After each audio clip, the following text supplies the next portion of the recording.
बात मुंह खोला था और ये तो मीडिया चल रही थी और कैमरा में कैच हो रहा था, इसीलिए मैंने बोतल को टेबल में पटका।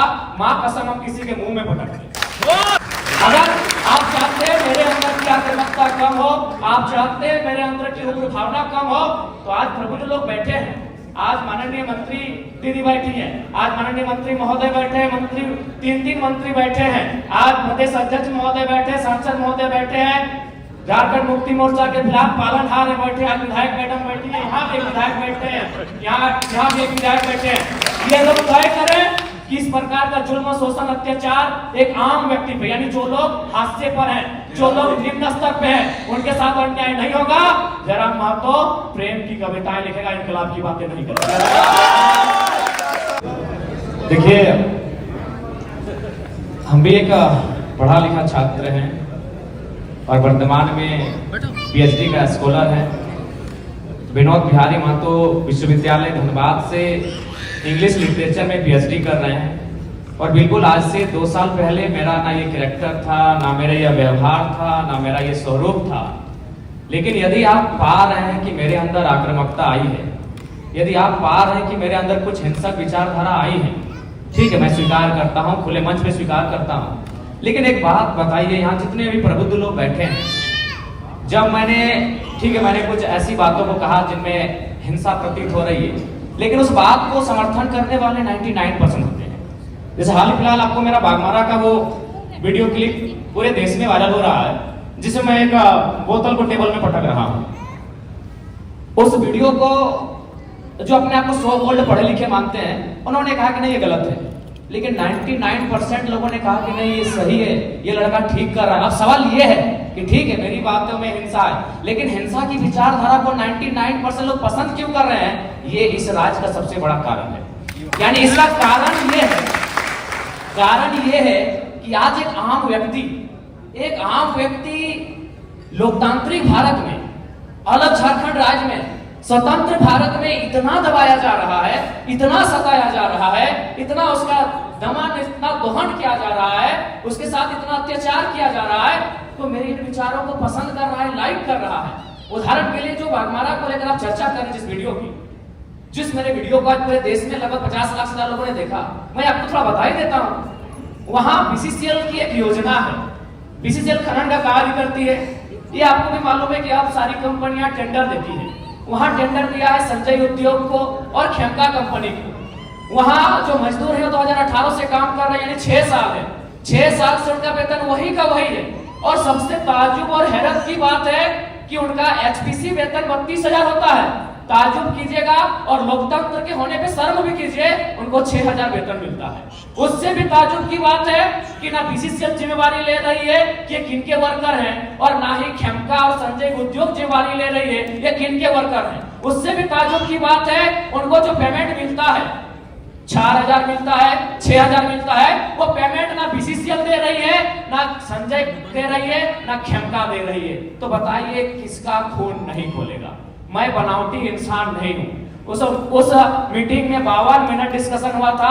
मैंने 52 मिनट के बाद मुंह खोला था और ये तो मीडिया चल रही थी और कैमरा में कैच हो रहा था, इसीलिए मैंने बोतल को टेबल में पटका।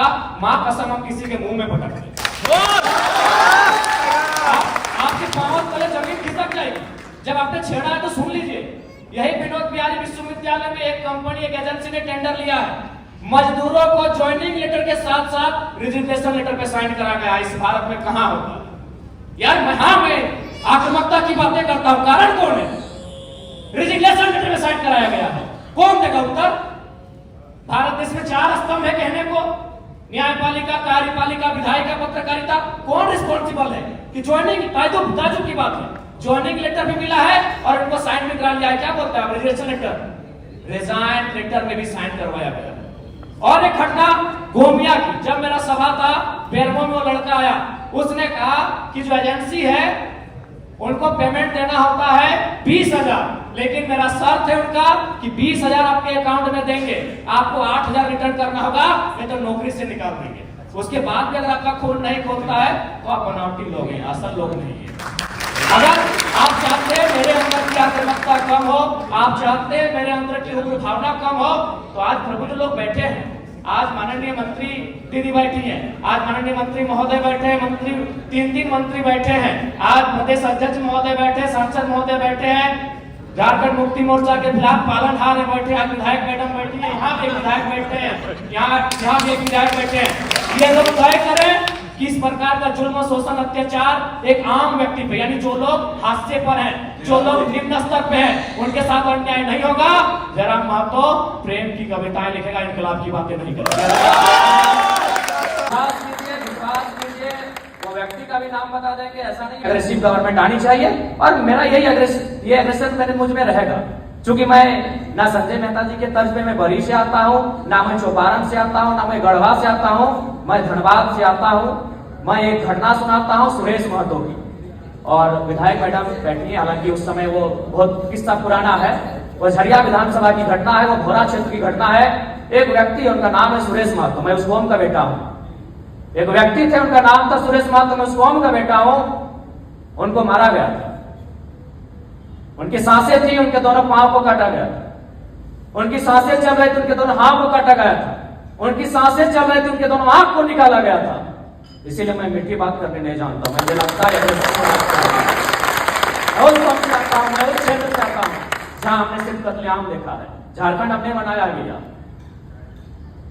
निर्मल महतो के सीने में गोली लगे थी, तब झारखंड का चर्चा दिल्ली में हुआ था, तब राजीव गांधी को पता चला था कि हाँ झारखंड की डिमांड किया जा रहा है। तो मुझे लगता है एक बार ये श्रीमान, ये नियम कानून, एक बार एग्रेशन की गवर्नमेंट होनी चाहिए, बाकी युद्ध डिसाइड करे। मेरा जो व्यवहार है फॉलो अप के मंच में भी मेरा यही व्यवहार है, पसंद लगे वोट कीजिएगा, ना लगे इग्नोर कीजिए।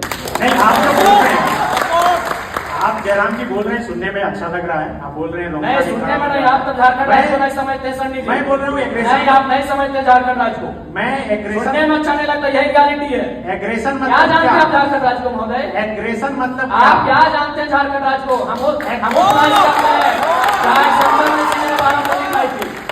हम वो झारखंड जाते हैं जहाँ MP member of parliament Sunil Mahato ने 1, 2, 3, 4, 5, 6, 7, 8, 9, 10, 11, 12 को दिखाई थी सांसद ने।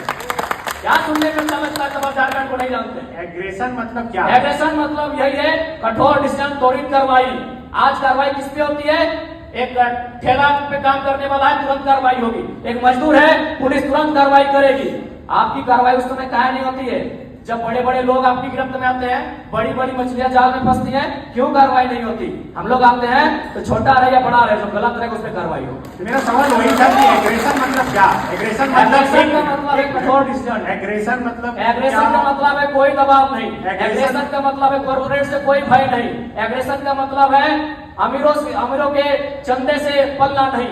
एग्रेशन का मतलब होता है लीडर होके, निष्पक्ष होके झारखंड के मुद्दों पे बात करना, झारखंड के मुद्दों के समाधान करने के लिए प्रयास करना। एग्रेशन का मतलब, मेरा सवाल बार बार वही है कि क्या गाड़ी पर चढ़कर भाषण देना या फिर योगी की तरह बुलडोजर चलाना? देखिए, भाषण देना हमारा सिद्धांत नहीं रहा है। एक सवाल, आज राजभवन में लोग धरने पर बैठे हैं, मुख्यमंत्री के आवास पे लोग धरने बैठे हैं, आज सीजीएल के जेएसएससी कार्यालय के बाहर लोग धरने पे बैठे हैं। आंदोलन रोज होता है, लेकिन जयराम महतो एक 50 लड़कों के आंदोलन से सीएम का फेस बन के कैसे सामने आया? इस सवाल का उत्तर कोई दे। आंदोलन इस राज्य में रोज होता है, जयराम महतो ही क्यों? क्योंकि मैंने उन मुद्दों को टच किया, मैंने उस मुद्दों पे बात किया जो झारखंड की जरूरत थी, जिसपे झारखंड बात करना चाहता था। साफ शब्दों में झारखंड चाहता था कि बिल्ली के गर्दन में घंटी बांधी जाए, पर बांधेगा कौन? तो कुणाल जी, सवाल यही है कि क्या एग्रेशन ही अब सॉल्यूशन का रास्ता है कि जो युवा की तरफ या इंडिया अलायंस की तरफ? हम लोग अकेले ठीक है सर। चुनाव के बाद भी हम लोग जनता से हम लोग आशा और अपेक्षा रखें कि हम लोग को अकेले इतनी ताकत दी जाए कि इस राज्य के लिए बेहतर और भला कर सकें। तो आप 81 सीट पर लड़ रहे हैं और चुनाव के बाद जो भी स्थिति हो आप कहीं नहीं जा रहे?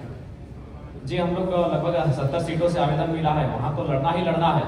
बाकी सीटों पर अगर अच्छे प्रत्याशी दमगर मिले तो निसंदेह हम लोग 81 सीटों तक पहुंचेंगे और चुनाव लड़ेंगे। चलिए, बहुत शुक्रिया आप तमाम अतिथियों का। अब नेक्स्ट सेशन आवाज आई कि आप कौन बोल रहे हैं? तो हमने कहा कि हम जयराम कुमार महतो बोल रहे हैं, वर्तमान में गिरिडीह लोकसभा लड़े हैं। तो बोला नहीं, आपसे हम परिचित नहीं है। तो हमें लगा कि शायद वो विधायक या सांसद की पैरवी सुनना चाहते हैं।